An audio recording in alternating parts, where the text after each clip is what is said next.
This is Street Knowledge with Chris Graham. Welcome to the podcast. Chris Graham and Jerry Carter. And we're going to talk here on this Monday as we're recording the podcast. It's May. We're still talking college basketball. And it's a good reason. There's a lot going on in the world of college basketball with late signees making their announcements or changing their place of future attendance of college. Of course, the transfer portal, the NBA draft, and who's going, who's staying, who's kind of on the fence as far as that goes. And we thought we'd kind of talk today about some of that, but also about how much has changed in college basketball, where this is a conversation piece in May, which is normally the first month, the end of the first month of the dead period of college basketball. And Jerry, you were noticing something when you were looking at the internet this weekend, just how many people we're talking about being involved in the draft and the portal, the transfer portal, and all this, and it is kind of mind-boggling to see just how much movement there is in the world of college basketball. Chris, up till now, the focus has mainly been on people wanting to talk about the one and done. The one and done is hurting college basketball, and there are some people who naively think that once the one and done is gone, that somehow basketball is going to return to what it was. And I don't think that's realistic. I think that ship has sailed. It used to be that a college coach, and you and I touched on this just a little bit last week about how hard it is now for the college coach.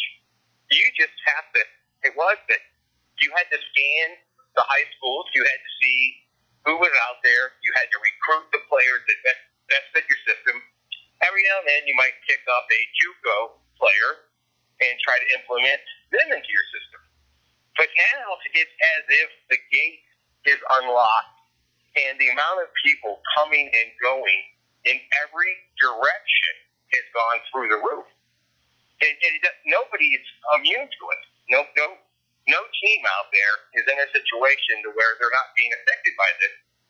And the transfer portal, Chris, has become such a big ticket item that right now they're saying there's over 500 athletes in there. And in the men's basketball side, that they actually have it ranked, the top 50 potential transfers who can transfer without sitting out a year, and then they rank the top 50 that you can pick up for your program after they sit out a year. And it's interesting for me to think about that many. You factor in how many people are going to go to the draft, how many people are going to stick their toe in the water of the draft, and you're in a situation to where how many people are graduating. Let's not forget the people that actually made it through and graduate. And then now the ability to transfer so easily to where that there's a system to support the number of transfers.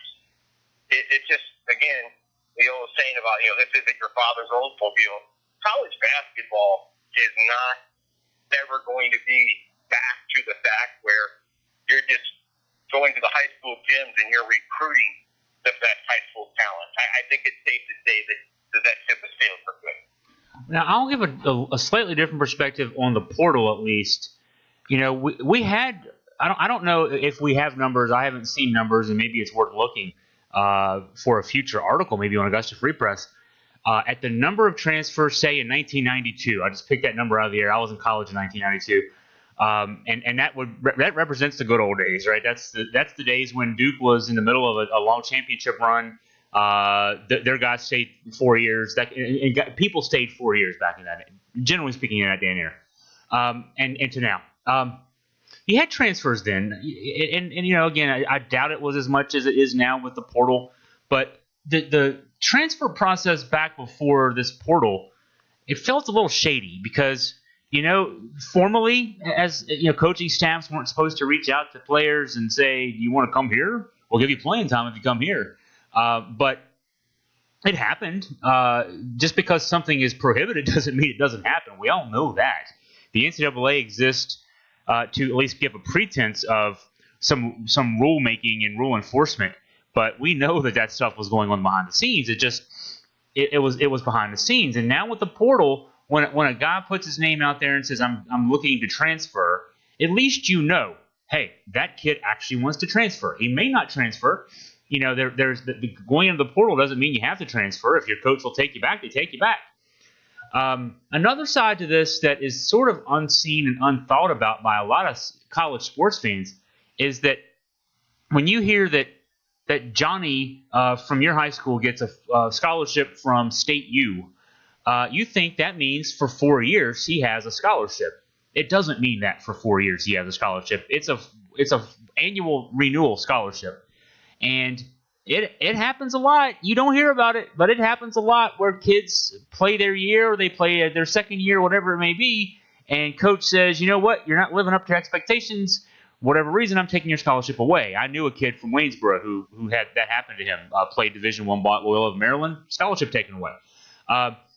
So it's on that side too, and you know, and then there are the situations where players were recruited by one coach. For example, look at Virginia Tech; they lost a couple kids through this. Terry Blackshear Jr., the significant one, he doesn't want to stay behind now that Buzz Williams has left.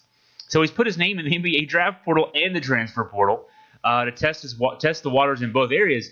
But I can't blame him. If I wanted to go to UVA because they have a great English professor that I wanted to study under, and that English professor got hired by Harvard, I should be able to go to Harvard if I want to and follow that professor if I'm able to get into Harvard. So why can't a player, if Buzz Williams goes to Texas A&M, now maybe Blackshear doesn't go to Texas A&M, but he shouldn't be required to stay at Virginia Tech just because, you know, he committed there. So I'm on the side of the player there as well in that sense. And so, I mean, I can see that side at least. And, yeah, it's not the same as it was back in the 80s, 90s, even 2000s, I guess you could say. But I'm not sure that it's all that bad. I mean, yeah, from the standpoint of rooting for your favorite team, you know, you hope your guys stay there for 4 years. But we've already seen that with the one and dones, two and dones, three and dones in UVA's case this year. And I'm all for the players. You get to play college basketball if you're fortunate enough to be able to play Division I college basketball. If you're among that small subset of the population that has the skills to be able to do that, you've got 4 years to do it. You should be in control of those 4 years, not a system, not a coach, not anything like that. That's so I can see the player side of that too. Well, it's interesting that you mentioned Blackshear because on the ESPN big board of the top 50 available who would not have to sit out a year, he's actually number one. Yeah, he should be. Yeah. He's number one. And again, as I bring it up, I'm not taking away from the system. In the fact that I don't think that there's a problem with the system. I'm just acknowledging how different it is. And I agree with you from the player standpoint. One of the things that I heard Tom Crean say this year, and of course he took over. He had a good run at Marquette, middle of the road run at Indiana, cleaning up a disastrous situation. And last year he was hired by the University of Georgia. And Crean kept the existing players, and they had a horrible year. Now he's got a one-and-done top 5 recruit coming in, and the future looks better. But he actually said that, I'm paraphrasing, but hey, I probably would have been better off to just chase those other kids out of here, but I let them stay. And I had never heard that said in that form before. But again, you take on a situation to where, but Virginia Tech's another great example. You have a new coach coming in, and you're in a situation to where he does inherit the players. And some of those players are going to be great fit, others not as much. So the fact that players are able to come and go, because I'm in agreement, it's a good thing. It's just bringing it up from the standpoint of a casual fan doesn't realize how many changes are taking place every year, versus somebody just thinking, hey, well, when the one and done's gone, it goes away. You had mentioned before a couple of times the difference in the draft this year. That was a major change to where the policy up till now was you could put your name out there for the draft, and as long as you didn't sign with an agent, you were, if you hit the cutoff date, you could actually come back to school. Well, now, and you can add to the definition, now the understanding now is you can even sign with an agent, go through the process, and if you hit the date, you can actually still go back to school. Another change that has been made to the system that it wasn't like that was a wide, highly reported change where most people would realize that. Yeah, one major difference between the transfer portal grad transfers and then the non-grad transfers, and even the folks who are the older kids who go into the NBA draft and they come back out, versus the one and dones that will never justify the one and dones, is that a big problem I've got two big problems with the one and done situation. And it's an NBA enforced situation. They don't let kids in the NBA until they're a year out of high school. So as a result, you have these kids in college because there's another option. They can go play professionally in Europe or overseas somewhere else. We saw one kid play in Israel, one kid play in China instead of going to the college route. But generally speaking, they go to college because that's a high-profile way to be seen, and you play other high-profile players, good players, and improve your draft stock. But it's an NBA rule, so let's not. I don't want to overstate it and make it the NCAA's fault that there's a one-and-done rule. It's the NBA that says kids can't come in until 1 year after their high school graduation, after their class has graduated high school, so effectively 19 years old. And so that's an NBA enforced rule, but what it does to the college game, which is what I watched the NBA game. I'm a fan of it, but I don't live and die it like I do college basketball. The impact on a college game is that those kids, college basketball is college basketball. The first word is college. The second word is basketball. And ostensibly, kids who are 2, 3, 4 year guys have gone to classes for a while. They load up in the summer. They take classes in the fall. They maybe don't take as many classes in the spring, but they take a lot of classes in the summer. They have to be progressing towards graduation. And even the second year guy who leaves has at least taken probably 30 hours of class, taken and passed 30 hours of classes. The one and done kids, no, they've taken a semester in the fall. They've signed up for a couple classes in the spring. They likely haven't been going to them. They're not taking exams. They're not finishing them. It makes the college part of college basketball a joke. At least these kids who are in the transfer portal, they have to at least have a certain grade point average. They have a certain number of hours they finished. I mean, they're college students who play basketball to some degree. They're basketball players first. They still have to schedule their classes around basketball, around practice, around games and everything else. But they at least have to go through classes and have passed classes. The one and done kids, nothing against them. God, it's a system that's again enforced by the NBA, but they're not college students, and that's the big problem I've got with that. And programs who utilize those kids to a great degree are getting away with something because of the way the rules are in place right now, and I don't like that either. Well, one of the things on that thought process is I'm assuming now that even the one and dones are having to go through getting accepted to the school. They have to get accepted to the school. In other words, and again, and it's funny in that Kentucky and Duke take the burden of the rap for the one and done. For good reason. Yeah, I think it's because they get multiple ones. They get multiple ones. But you're in a situation to where the one and done is by no means isolated to those two schools. You're in a situation again out here where it did actually turn the UW program backwards, that they had 4 or 5 consecutive ones in a situation where you can Kenny Hardaway now at Memphis, he's already started getting those players, and I believe now that he actually landed the number 1 recruit from this year. And it's a situation to where I agree. I grew up as a fan of college basketball, and I understand that it's going to change. I just would like it to be played by student athletes, if you will. Chris, the next one that comes up on the little list of things that, again, is happening more often now. I'd be interested to hear your take on this, and that is declassification for the high school student. Mm-hmm.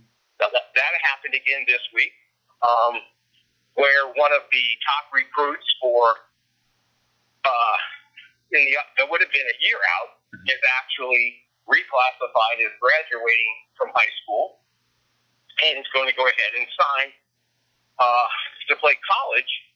And I believe they already have him in the top 10 as far as eligible players that could be signed. Now, in this case, you're in a situation to where I also think it makes sense for the athlete, because if you're in high school and you're playing at that level, more often than not, you're not playing against any competition. Any competition to speak of that's going to challenge you in your ability to become a better player.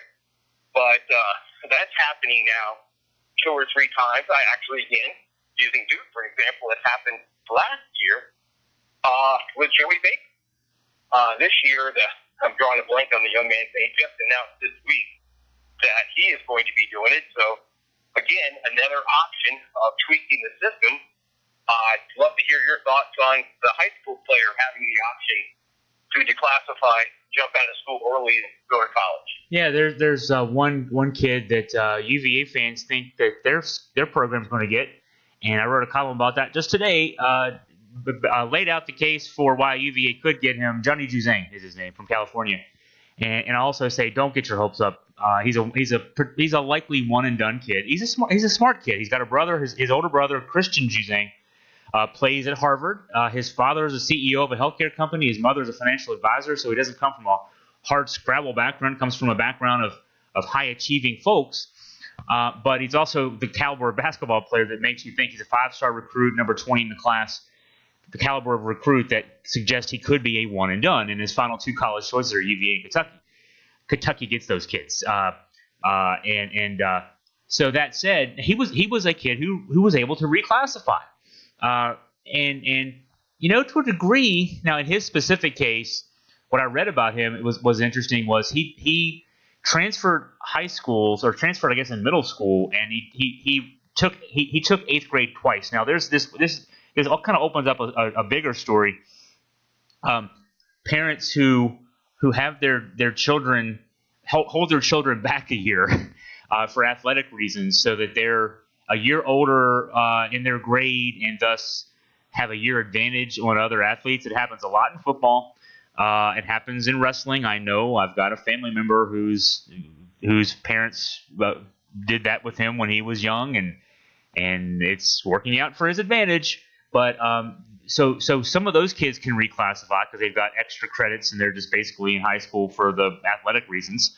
And then some kids, a lot of school districts about 20 years ago went to a block scheduling the traditional scheduling that a lot of us listening to this podcast went through. We went to the same class every day, 5 days a week for 45 minutes at a time. So you took 6 classes every day. Well, block scheduling, you maybe take 3 classes on Monday and 2 on Tuesday, kind of like a college more like schedule.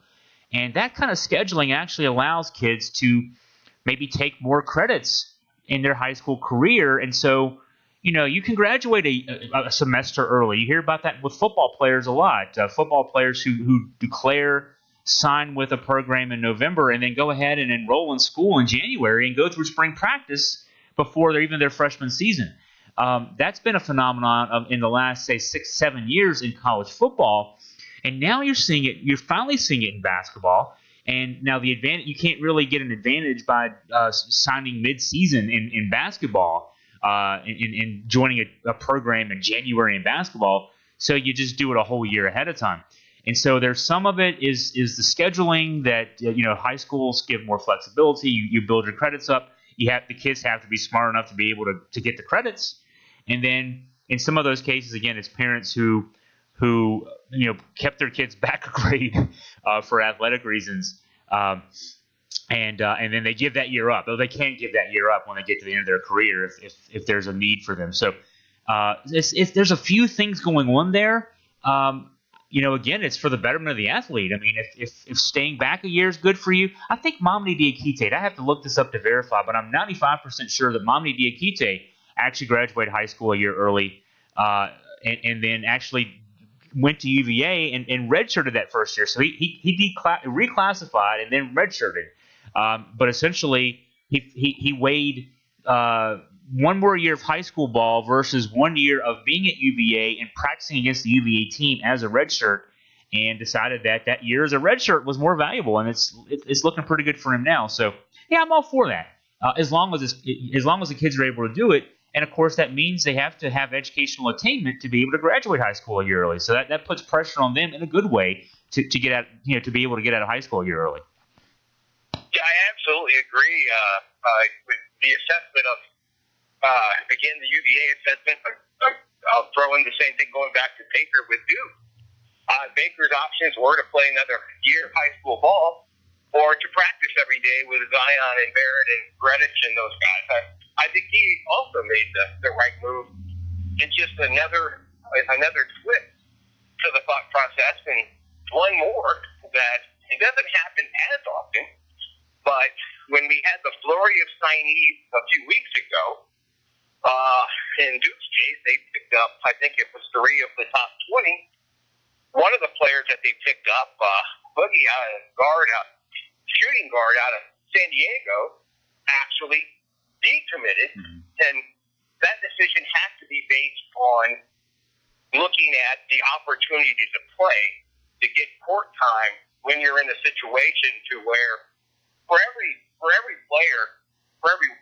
one player that goes to Duke and ends up leaving as a one and done, there's another player that gets lost in the shuffle and ends up transferring out.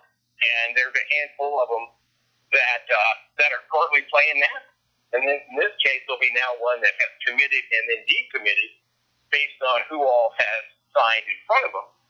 So again, these are all, just from a language standpoint, there has to now be 10 or 12 categories that people fall into.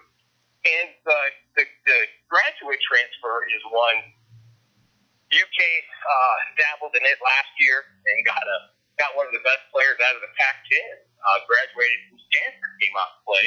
Yeah. This year, I think, I want to say their lead guy they got is coming over from Bucknell. And Louisville people were talking about the success that Louisville had year one with the new coach. That, again, was based on getting transfers in, some graduates, some others, who can immediately come in and make a difference. It's a unique situation where, again, right or wrong, but it's just changed dramatically as to how people can come to a school, stay at a school, not stay at a school, and we mentioned, again, we'll use Virginia Tech for an example, because I think Virginia Tech, Chris, is actually, the Tech fans might not believe this right now, but I think the Virginia Tech change is not gonna hurt Virginia Tech in the long run. I don't know that it's going to help them short term, but I don't think it's as detrimental as it might appear to people, because I think they signed somebody who put that Virginia Tech might actually be his dream job. And again, but you got that, as you described, that awkward transition period of who all's going to go, who all's going to stay, and then you're trying to recruit based on, it's not like you come to campus the first day and everybody comes to your office and says, "Coach, this is what I want to do." So they have a unique situation, and I was amazed, and you're a lot closer to it from a standpoint, is I haven't heard a negative word come out of this transition of Buzz leaving and the new coach being brought in, even the athletic director. Again, I'm seeing limited quotes, but it's saying things like, well, Buzz left the program a lot better than he found it, and we're happy for him. Now, what are you hearing? And obviously, Waynesboro is a lot closer to Blacksburg than where I'm at, but are you hearing similar things? Yeah, Buzz didn't leave the program better than he found it. He brought it to a height that it had never been to before. That's totally accurate. They'd never been to a Sweet 16 before, and that Tech team was real this year. But leaving it better than he found it is unfortunately for him. And the time for getting was good for Buzz because Justin Robinson was a senior this year. And we've talked about it. He missed a bunch of games this year with that foot injury. At the college level, as far as being a college player, I thought he was the best player on this team. And that Kerry Blackshear was a close second. But I think, to me, Robinson was the best player on this team at the college level. Now, he's gone. Blackshear's transferring. Nickeil Alexander-Walker is in the NBA draft and a likely lottery pick. Me, as a person who watches basketball, nothing against the kid at all. I don't know him personally. I don't see him as a lottery pick personally, having watched him play. But he's been talked about as a lottery pick all season long, and he's still being talked about as a lottery pick, so he's gone. So you got Alexander Walker, Blackshear, Robinson gone. Ahmed Hill was a senior. He's gone. Ty Outlaw was a senior. He's gone. That's 6 of your 7-man rotation gone. And, Isaiah Wilkins, freshman, played a few minutes. He didn't play a lot, but he played a few minutes. And P.J. Horn, a guy who played a little bit for Virginia Tech. The cupboard is bare, especially with Black, and that's why Blackshear's leaving. And I don't, that and the fact that Buzz is leaving too. But I don't blame Blackshear for leaving. There's nobody there as far as that goes. It's a complete, even though they were in the final, the Sweet 16 this year, and were a bucket away from going to overtime against Duke in that Sweet 16. This is a complete rebuild. He didn't leave anything behind. And that's not casting any aspersions on the kids he left behind, but he left nothing behind. And so this is a total rebuild, and it's basically the same job that Buzz had when he got there 5 years ago, when he started with nothing himself. And so for the new coach, I mean, he's got his work cut out for him because unlike Buzz, when Buzz got there, nobody cared. The Tech fans didn't care about basketball. I mean, I don't think I'm overstating that to say basketball was something that took up time until spring practice for football.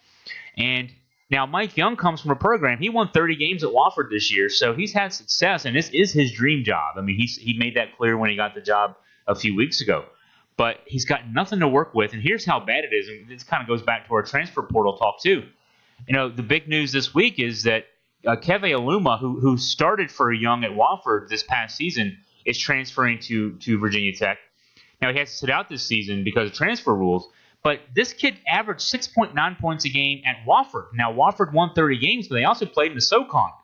And so, that shows how much of a rebuild this is, that it's big news that he got a kid who scored 6.9 points a game in the SoCon to sign as a transfer who has to sit out a year. This is a total rebuild for Virginia Tech. And, it's telling you that it's fun to paint the white picket fence for Whit Babcock to tell you that Buzz Williams left this program in good shape. He's telling you something's fun when it ain't, basically. But Buzz got out because Buzz knew that next year was going to be a big down year for Virginia Tech, and he got out while the getting was good. And if Mike Young's able to turn this around in a couple of years, good for him. He'll have done a good job. Well, you've got a very similar comparison, or we both do, right there in the ACC. And this was making the jump from UNC Wilmington to NC State. Uh-huh. And it's a situation where I also believe that he brought one of his players in as a transfer. And again, I feel, in my mind, where Buzz is concerned, Buzz is a personality. There's some people, Tony's a great example. I think Mark Q is a great example. There's some people that are just good basketball coaches. Good people. They have to do all of the other stuff because it comes with the job. But I think that Buzz Williams is a personality.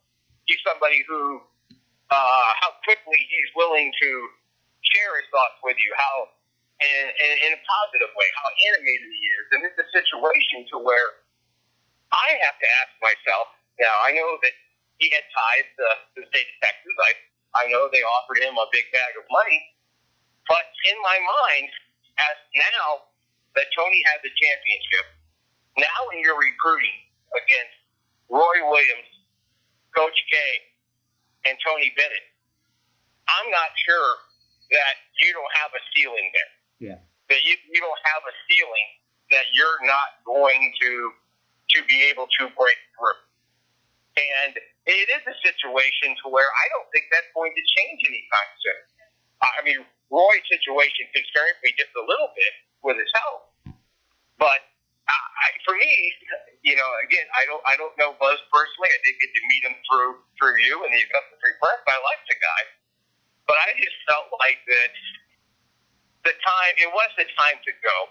And it transitions into the concern where, because you and I have talked in the past about the SEC, that you described the Virginia Tech fan base and how we treated basketball. Well, up until a couple of years ago, I would have said that held true at every SEC school, maybe with the exception of Kentucky. Yeah.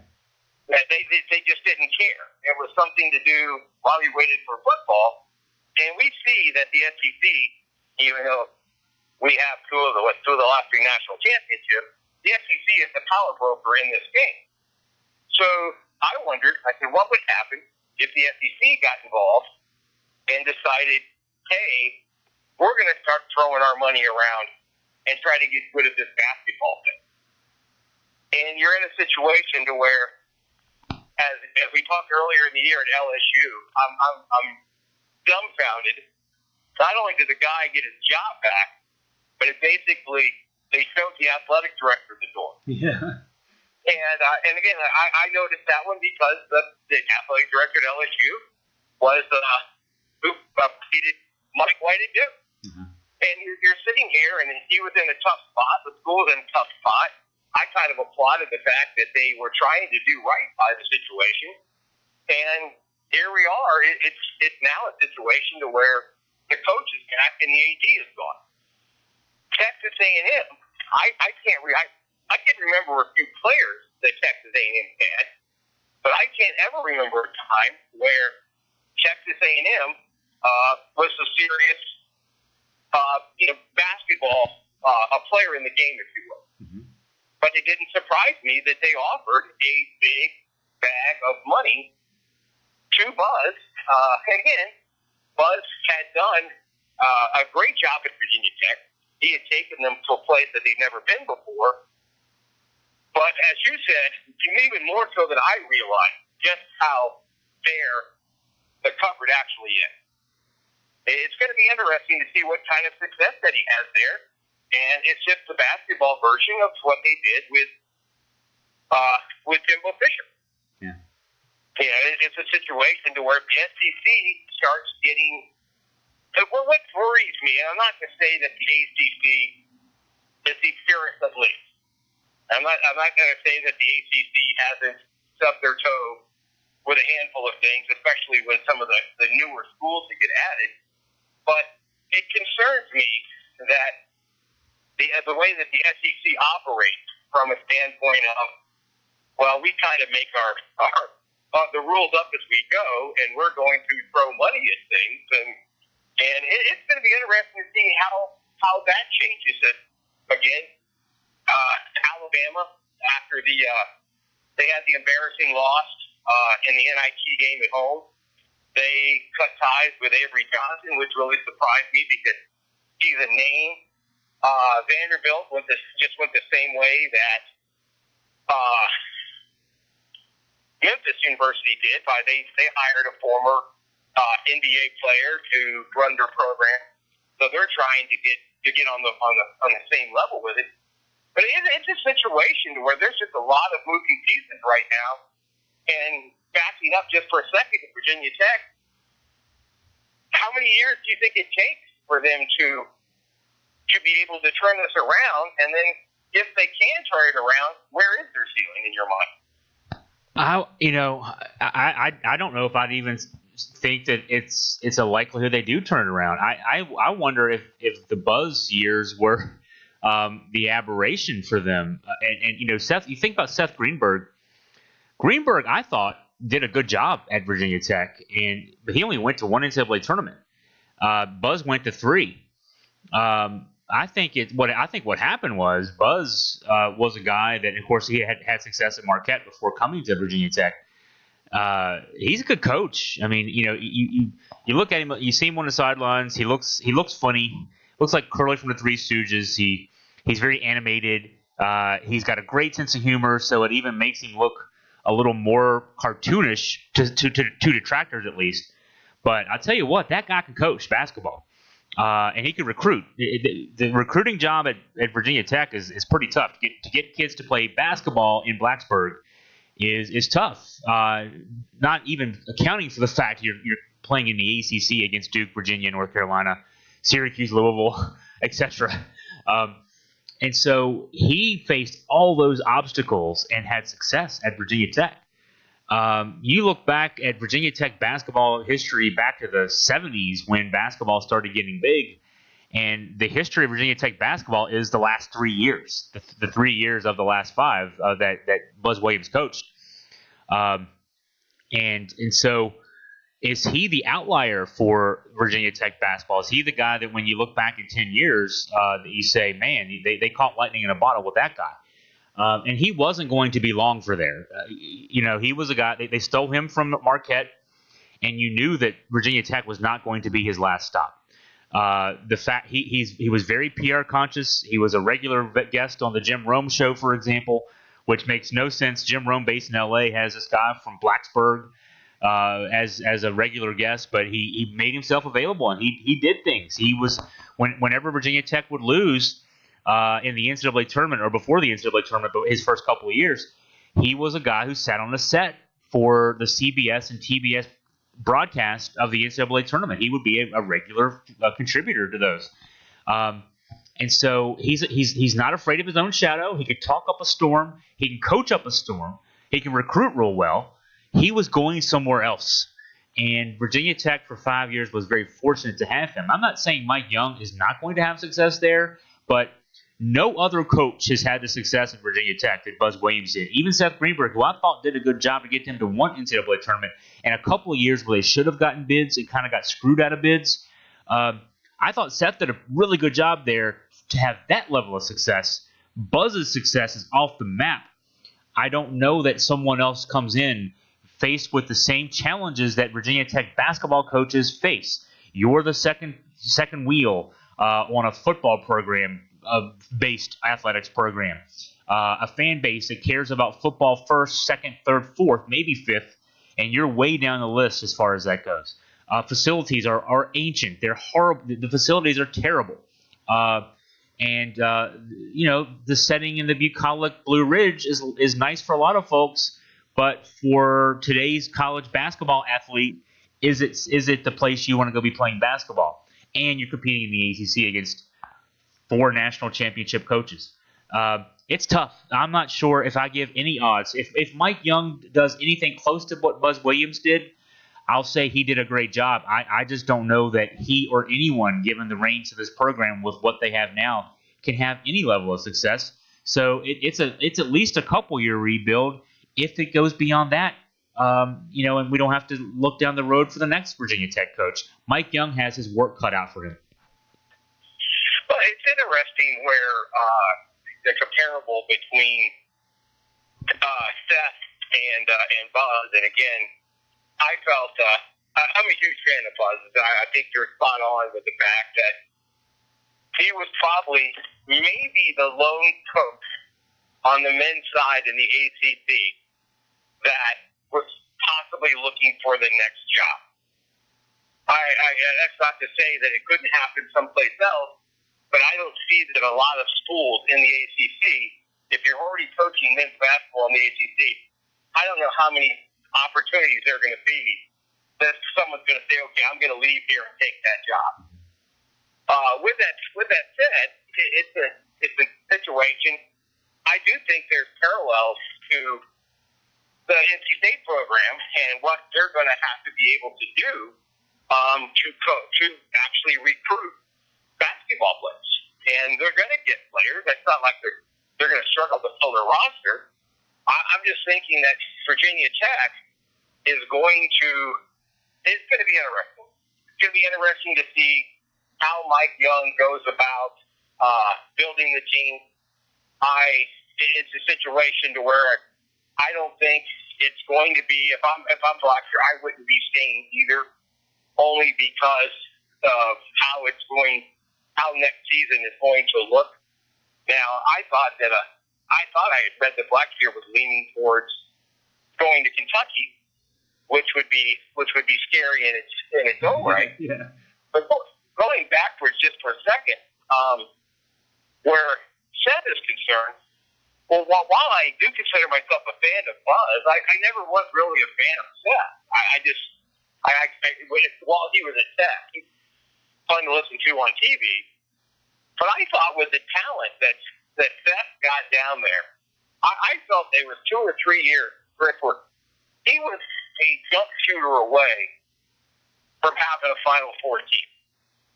I felt like his players were athletic. They understood the game. They ran up and down the court.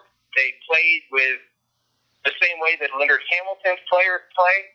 I just felt like that they were lacking somebody who could actually just put the ball in the hole. And let me interrupt you there. You know who that jump shooter could have been?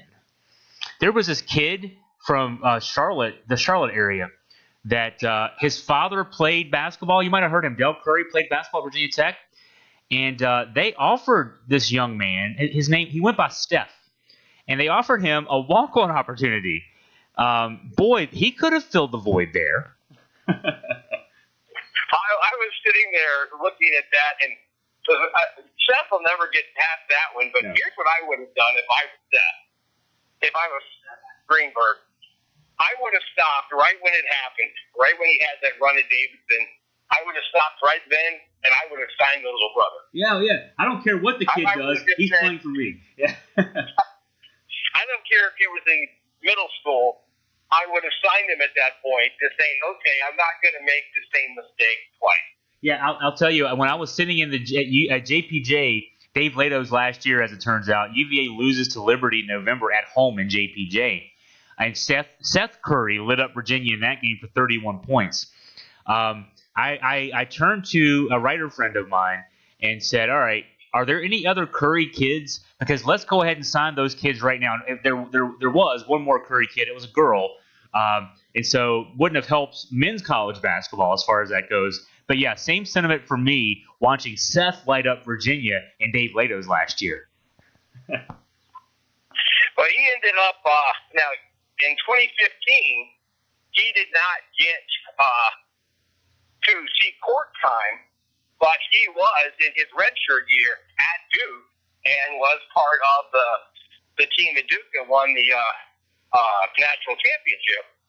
And it was interesting because once he got to Liberty and everybody realized, okay, this guy's got some game too. So last night at halftime in the NBA game, Curry had 16 for the Blazers. Yeah. Again, another player who is just going to continue to get better.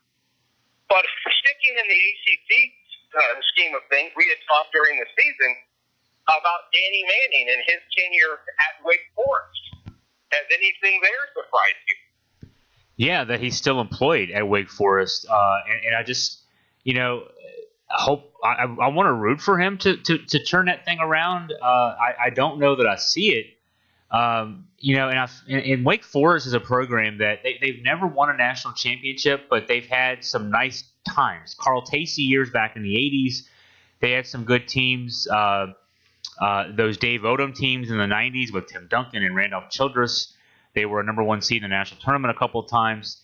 And to see where they are now with Manning, he's had essentially the one winning season at Wake Forest. 2017, he got to a tournament. He got the NCAA tournament, lost in the first four, so he got sort of a play-in game kind of feel. But every other season, you're talking 13 and 19, 11 and 20, 19 and 14. That was the one season where they had the winning record. 11 and 20, and then 11 and 20 again this past season. And he's had some good recruiting. Jalen Horde is a guy that's being talked about. He's a one and done.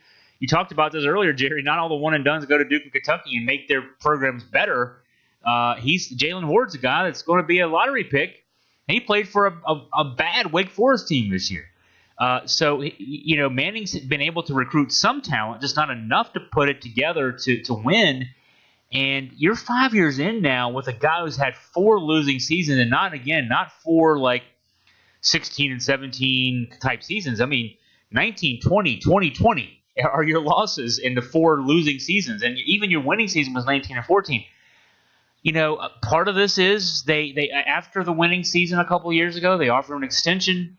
And his agent has to be the agent of all time. I don't know who his agent is, but if I were negotiating a contract, I'd hire that guy because he negotiated for Manning not only an extension based on 1 winning season, but he negotiated a huge buyout for Manning that a small school like Wake Forest just can't afford to pay. So they're sort of stuck with him, and that's the situation. I mean, so that's why you hope. I mean, from an ACC standpoint, that. Okay, well, they're stuck with him anyway. Maybe he can go win some games. But, this is what you used to see 30 years ago when the money and the stakes weren't quite as big as they are now. Oh, well, let's give him a couple more years and see what can happen because, whatever. Well, they have to give him a couple more years now to let that buyout come down to a point where they can afford to buy him out. So, I mean, if the Wake fans that you feel sorry for him, you hope that he can get it turned around. But I just don't know if I see it because he has been able to recruit well. He just hasn't been able to put it together and win games. Well, one of the things where Wake is kind of in a catch-22 in my mind because when they didn't cut ties, normally if you don't cut ties, you at least put out a message showing support. Yeah. And they didn't either. At least again, that I've seen. Where that they've come out and said, hey, Danny Manning is our guy moving forward. Because, again, if you are a recruit, and I stand by the fact I think the majority of the recruits are signing with the coach. Some are signing with the school, but I believe they're signing with the coach. And I could see the appeal of Danny Manning. He was a phenomenal college player. He had a very solid and lengthy NBA career. So the thought process would be he could teach somebody how to play at the next level. Yeah. And it's a situation where if you are thinking about going to Wake Forest, it has to be in the back of your head, how long is Danny Manning going to be my coach? The next one inside of our league that's kind of interesting to me from how it ended is what Boeheim is going to do at Syracuse. And you had a number of things happen there at the end that, again, the tragedy was one thing and as Boeheim himself said, hey, this is never going to go away. It's not something that I'm going to forget tomorrow or next month. So Boeheim is dealing with his own issues. We never heard about the decision to sit who was arguably their best player for the opening round game in the NCAA. No, that's true, yeah. And you're sitting here, and so when you don't know what happened, it makes you wonder. And then right after that, I believe it was Battle, who most people had, the thought process was he was going to come back and play another year. He was one of those people that was going to be an in-between or a gapper as far as going pro. So the thought process was that he was going to come back. I think we're possibly looking at a significantly different Syracuse team next year. And I don't know. I don't know what level of energy Boeheim's going to have to go at it with. But what are your thoughts with that? Yeah, I hadn't really thought a lot about it. Syracuse is actually Virginia's first opponent. We start the 2019-2020 season. Everybody, but I think Duke plays an ACC game, the first game of the season. That's the ACC network saying we want inventories, we want good stuff in November. We don't want you playing Maryland Eastern Shore. We want you playing an ACC game. So Virginia opens at Syracuse. So congratulations, national champs, go on the road to the Carrier Dome. Yeah, there will be turnover there. I mean, they have guys coming back. I assume Brissett, because Battle, testing the waters of Brissett. Buddy Boeheim, coach's son, he doesn't play like a coach's son. He earns his playing time. I like Buddy. I like what he brings to the game. I like a big guard who can shoot threes. And he does a good job with that. They lose Chukwu though. I'm actually a big fan. I love Dolajai, Marek Dolajai, the skinny 6'10" sophomore, be a junior next year. I like him. I like his game. He needs to eat a couple more hamburgers, but to fit in the post in the ACC a little better. But I love his game. So they've got some pieces to work around, but they won't be unlike when you think about it from a macro perspective in the ACC.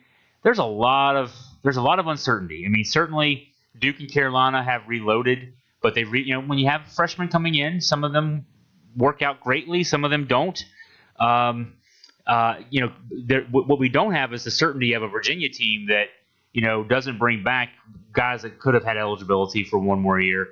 The national champs are rebuilding. Louisville, at least on paper, brings guys back. Florida State's losing a couple of guys, including their leading scorer early to the NBA draft. Virginia Tech loses a lot. Syracuse loses a lot. So there's a lot of uncertainty going into the ACC season next year. I know the voters the media guys will vote Duke and Carolina based on the recruiting, and they probably should because at least they're reloading a bit. Virginia still has some scholarships open, and we'll see what Tony Bennett does with those. There's the talk about those brothers from Marquette maybe eating up two of those spots. Neither would be immediately eligible. So if they go that route, that's because they've given up on some late signee possibilities or grad transfer possibilities, and they've decided to go with their existing leftovers for next year. If that's the case for Virginia, they'll be no better than third in my mind, maybe even fourth behind Louisville in the preseason rendering, and it probably shouldn't be as a result of the losses they would have lost to the NBA draft and graduation. So, but there's a lot of uncertainty. Going into the last 2 years, we had a pretty good handle on where things were going to be. For the first time in a while, I think we go into an ACC basketball season next year, 6 months away, with a lot of question marks. Yeah, absolutely. And it's funny from the standpoint of you don't know. See, they can change on a daily basis as somebody decides where they're going to go. It just swings back and forth. And we opened up. We talked about him last week. You mentioned him again this week. The young man that's down to Kentucky or Virginia. If he goes and he decides to sign with Kentucky, he's one piece of a cog. And I wouldn't be surprised if they end up with Blackshear, and that'll make them scary if they do, because I think Blackshear's a pretty solid ball player. But if that same young man says, "Hey, I'm going to come to Virginia," you're in a situation to where it'll be uncharted waters from a one and done standpoint, but it would have an immediate impact on next year's team. At least I think it would. So it's going to be really interesting to see how it goes forward in the fact that, what we learned this year from Duke's situation, it doesn't matter who you bring in or how good they are. Nothing is guaranteed. But we are, again, 6 months away, but we could be looking at maybe the most wide open season in recent ACC history. But before we jump off of college basketball, because I don't know how much more college basketball we're going to do. But on the men's side, Arizona, you had to have read some of the transcripts that have came out this week. I wanted to get your take on the situation with Coach Miller there. I'm still surprised he wasn't let go after last season, and in case of both Miller and Will Wade at LSU, I guess, I shouldn't say I guess because it makes it sound like due process is part of the whole thing. I understand, you want to fully investigate, but what we know publicly, if there's even any kind of kernel of truth to both cases, I would want to cut bait and I'd want to run as far away from those guys as I could.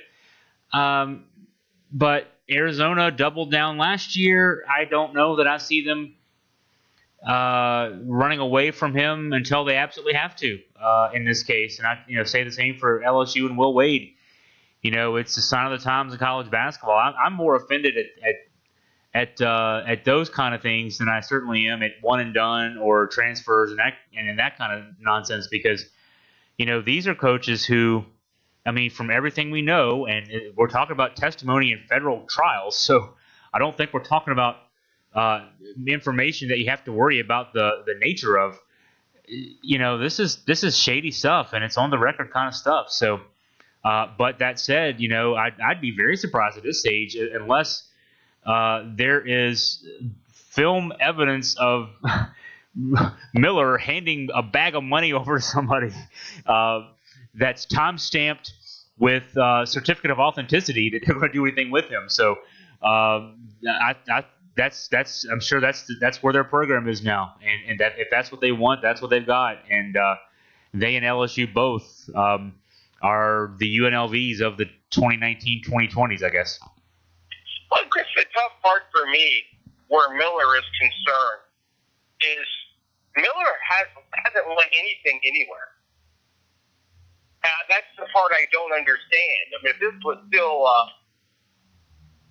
Olsen out there, maybe you're giving somebody the benefit of the doubt for 20 years worth of 20 years of running your program in a clean slate. This is not the case, and I'm not saying I don't know Miller personally. I've never had a chance to interview him, but I'm sitting here thinking I would have said that Arizona is one of the 10 best jobs in the country prior to this. Arizona had kind of transplanted UCLA as the school on the West Coast in basketball. Yeah. And it was a situation to where I don't understand. I might understand LSU more than I do this. I mean, LSU had a brief stint with Dale Brown, and of course Jack playing there. But Arizona is a job where I think people would line up to get it. And the fact that they're not only is the school sticking to them, but they're still signing a number of recruits, and they're in a situation where there are other recruits' final 5 picks. It's almost the 5 logic. You're in a situation where you're going, you've got a prestigious school. Up until recently, there's been no history of there being a problem anywhere. And now, again, it's like what was happening in Louisville. Every time you turn around, there's another layer. And I'm just surprised that I don't know who's making the decisions in Arizona, but at some point, it has to be something where maybe they're just telling themselves, we've stuck with it this long, let's ride it out. I just think they're making a mistake.